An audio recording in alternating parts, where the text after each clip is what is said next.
And so if I see this characteristic in myself that I consider bad, how do I come to terms with it without continuing to promote it? Because if I am vindictive, if I go and say, oh, I'm naturally vindictive, I'm going to do more of that. I'm guessing that's not necessarily the greatest way forward. So how do you come to terms with it, but also maybe not go into it? Or do you go into it? You know what I mean? I have all the traits. You support my values, I'm nice as a pussycat. You challenge my values, I can be mean as a tiger. Right. I can be very humble and I can be very arrogant. I've been both. If I look honestly and do a video recording of me with a drone looking over me for 24 hours a day for a 3-month period, I'll find them all. I'll find kind, cruel, nice, mean, etc. And even those labels are incomplete awarenesses. If somebody is nice to somebody and, quote, nice and generous, they could be making them dependent, obligated, less resourceful, less driven, and kind of feeling like they've got to go and compensate, and they lose their drive some cases. So you keep them in juvenile dependency by making it generous and quote, kind. And on the other side, so that very kind and generous is actually robbing them and basically stingy of them being able to be on their own and be capable of standing on their own 2 feet. So the inside the kind is cruel. It's like the yin and the yang. Right. Inside the cruel is kind. It's a Taoist understanding. And sometimes you're tough on them and you're mean and stingy. No, I won't take care of that. You have to figure it out yourself. They become resourceful and they become more precociously independent. They become more empowered. So is that mean nice or nice mean? So the polarities of judgments are actually inseparable. Our amygdala, which is our survival subcortical area of our brain, assigns valency, which is positive negative assignment labels to perceptions or events. And then we store that in hippocampus as episodic memories that we label to be positive or negative, prey or predator. And then we go around and we assume that those are true, but they're actually incomplete awarenesses. They're subjective biases that are distortions with false positives and false negatives. So we basically have this assumption about these things that are positive or negative, but turns out that the very thing you think is a positive has downsides. Right. Anybody who's been out on a date with somebody then thinks, oh, this is amazing, I'm infatuated. Weeks later, they discover, ooh, it's not what I thought. Right. And the same thing over on the things you think are terrific. You get this new house, you think, oh, I'm so happy. And then 6 months to a year later, you go, friggin' house, it's costing me a fortune. It's taken up all my time. So you realize that there's an inseparability of these polarities. Heraclitus called it the unity of opposites. And Hegel called it the synthesis of the pairs of opposites. When we actually realize that there's neither, and that we had imposed on it a judgment because of the moral hypocrisies we've been indoctrinated, we've labeled it. We're holding ourselves back because anything that's polarized and valent occupies space and time in our mind and creates intrusive thoughts, and we have difficulty sleeping. Insomnia is a byproduct of the labels we project onto things that are incomplete as a reminder and a feedback to let us know we're judging and not loving our environment. There's a lot of people out there that can't sleep right now. And they're thinking, there's no way, Dr. John, that the reason I can't sleep is because I've got unresolved issues in my amygdala. But that's what it is.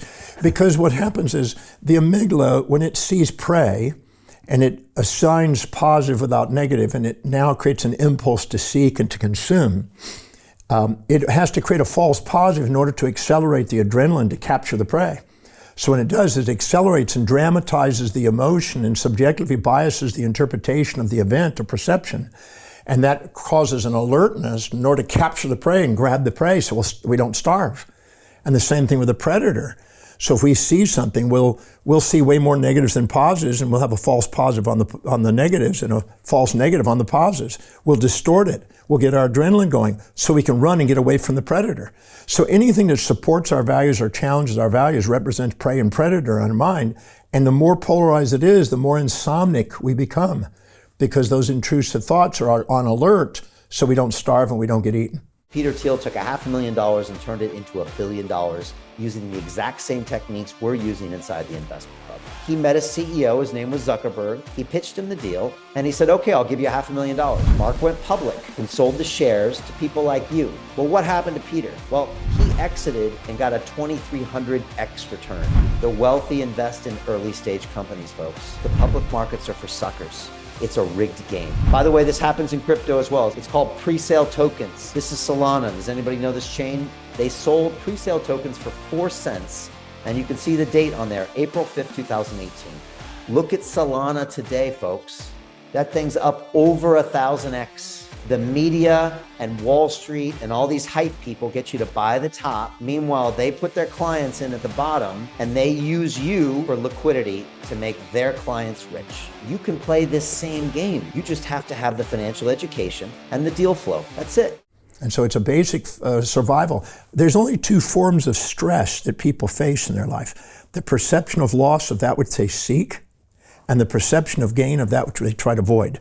The perception of starvation and being eaten to the brain. Right. So anything that supports our challenges and values back inside the brain, in this subcortical area of the brain, is registered as prey and predator. And so we literally have these responses, and insomnia is a survival response to make sure that we don't miss out on food and get eaten. So insomnia is basically a feedback to let us know that we're highly polarized in our judgment. We're in an absolute state instead of a relative state. And we're not seeing both sides simultaneously. We're seeing one side without the other side, to which we're blind. And therefore, we're trying to avoid a predator and seek a prey, and so we're under alert. And so if you never try to resolve those things, if you never go back... They stay in your consciousness until they're resolved. And restored. Do they naturally get resolved in people's lives, or no?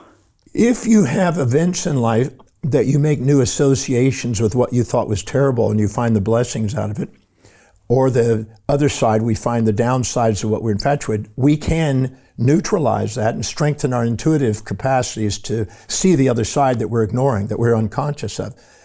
But in most cases, they get dramatized. They get compound interest.